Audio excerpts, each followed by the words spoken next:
Hi hello నమస్తే, నేను Viveka. Welcome to Akshara channel. ఈరోజు ఫిష్ ఫ్రై చాలా సింపుల్గా టేస్టీగా ఎలా చేయాలో చెప్తానండి. ఫిష్ ఒక హాఫ్ కేజీ తీసుకొచ్చారు మా హస్బెండ్.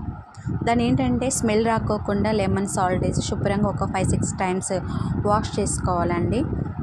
మిక్సీ జార్ తీసుకోవాలండి. ఆ మిక్సీ జార్లోకి కొద్దిగా కరివేపాకు, పచ్చిమిర్చి 4-5 తీసుకోవాలి. కొంచెం అల్లం పేస్ట్. ఇలా చేసుకుంటే చాలా టేస్టీగా ఉంటుంది, స్మెల్ కూడా రాదండి ఫిష్ ఫ్రై. కొంచెం కారం, కొంచెం ఉప్పు,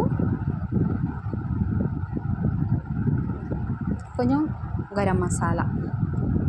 ఇవన్నీ మన ఇంట్లో తయారు చేసుకున్నవి అయితే బాగుంటాయి, రెడీమేడ్ అయితే వద్దండి. పసుపు, కొంచెం లెమన్ పిండుకోవాలి. ఒకవేళ మనకి ఇది గట్టిగా వస్తుందంటే కొంచెం వాటర్ కూడా వేసుకోవచ్చు, ఫిష్కు పట్టేట్లుగా వాటర్ కూడా వేసుకోవచ్చు. నేను మిక్సీ జార్లో నుంచి బౌల్లోకి తీసుకుంటున్నాను. ఈ కరివేపాకుతో ఇలా చేయండి, బాగుంటుంది. డిఫరెంట్గా చేస్తారు ఫిష్ ఫ్రైలు, ఇలా కూడా చేస్తే బాగుంటుంది. నేను కార్న్ఫ్లోర్, కొంచెం మైదా వాడుతున్నానండి. బియ్యపిండి కూడా వేసుకోవచ్చు. బియ్యపిండి వేస్తే ఏంటంటే బాగా కరకరలాడుతుందని నేను కొద్దిగా మైదా వేసుకున్నాను, కొంచెం కార్న్ఫ్లోర్ వేసుకున్నాను. ఈ మొత్తం మిశ్రమాన్ని మొత్తం కలిపేసుకొని ఇట్లా ఫిష్ ముక్కలకి అంటిద్దామండి. మొత్తం పట్టియాలి. అవి పట్టించి 1 గంట సేపు అయినా సరే ఫ్రిడ్జ్లో పెట్టుకోవాలండి. మ్యాగ్నేట్ అవుతేనే ఫిష్ ఫ్రై చాలా బాగుంటుంది. ఫిష్ ఫ్రైని మరీ లావుగా కొట్టించుకోకుండా మీడియం సైజులోనే కట్ చేయించుకుంటే మంచిదండి. త్వరగా ఎగితే లోపల దాకా మంచిగా ఉంటాయి. ఇలా చేస్తే బాగుంటుంది. 1 అవర్ తర్వాత తీసానండి. నేను ప్యాన్ పెట్టుకున్నాను. ఆయిల్లో కూడా వేసి చేస్తారు, కానీ ఆయిల్ వేసి చేస్తే ఏంటంటే దానికి ఉన్న గ్రేవీ మొత్తం ఆయిల్లో పడిపోయే ఛాన్సెస్ ఉంటాయి. అందుకే నేను కొద్దిగా ఆయిల్తో చేస్తున్నాను. ఇలా కూడా చాలా బాగొస్తుంది, టేస్టీగా ఉంటాయి. అది కూడా మ్యాగ్నేట్ అయిపోయింది. కొద్దిగా ఆయిల్ వేసేసుకొని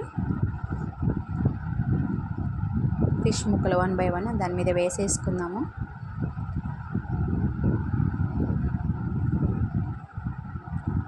కొంచెం ఆయిల్ పైన వేసేసుకుందామండి. ఫ్రై అవ్వాలి కదా, లో ఫ్లేమ్లోనే పెట్టుకోండి, హై ఫ్లేమ్లో అస్సలు పెట్టుకోవద్దు. ముక్క అయితే ఉడకదు. ఎందుకంటే లో ఫ్లేమ్లో పెట్టి చేస్తేనే అది కొంచెం లోపలి దాకా మసాలాలో వెళ్ళి ఫిష్ ఫ్రై అనేది చాలా టేస్టీగా ఉంటుంది. అందుకే అలానే చేసుకుంటే బెస్ట్ అండి. ఈ కాలినేయండి, కొంచెం టర్న్ చేసుకోవాలి. అటు ఇటు టర్న్ చేసుకుంటే చాలా సింపుల్గా అయిపోతుందండి. అన్నంలోకి తినొచ్చు, ఉత్తేవి కూడా తినొచ్చు. కానీ జాగ్రత్త అండి, తినేటప్పుడు ముక్కలకి అందులో ముళ్ళులు ఉంటాయి. పిల్లలు, మనమైనా ఎవరమైనా చాలా జాగ్రత్తగా తినాలి. టేస్ట్ ఉంటే టేస్ట్తో పాటు మరి ఇలాంటివి కూడా మన జాగ్రత్తలు పాటించాలి. కాబట్టి జాగ్రత్తగా తినాలండి. ఈ ఫిష్ అనేది కంటికి చాలా అంటే చాలా మంచిదండి.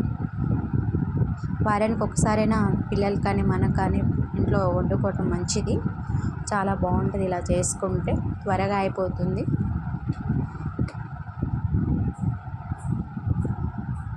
మంచిగా అయిపోయినాయండి,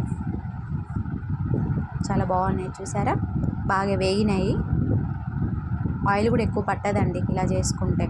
ఆ నూనెలో వేసి చేస్తూ కంటే ఇలా చేసుకుంటే బాగుంటుంది. ఇలానే చేసుకోండి, ఒకసారి ట్రై చేయండి.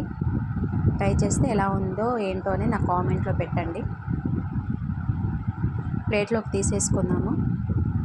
ఈ వీడియో కనుక మీకు నచ్చినట్టయితే ఒక లైక్ ఇవ్వండి, ఫ్రెండ్స్కి షేర్ చేయండి. ప్లీజ్ నా ఛానల్ని సబ్స్క్రైబ్ చేసుకోండి. అన్ని ముక్కలన్నీ ప్లేట్లోకి తీసేసుకుందాము. మొత్తం ప్లేట్లోకి తీసేసుకుందామండి. చూసారా, వేడి వేడి చేపల ఫ్రై ఎంత కలర్ఫుల్గా, ఎంత బాగుంది. ఇప్పుడు మా పిల్లలు ఎలా ఉన్నాయో ఏంటో తిని ఎలా ఉన్నాయా, తగ్గి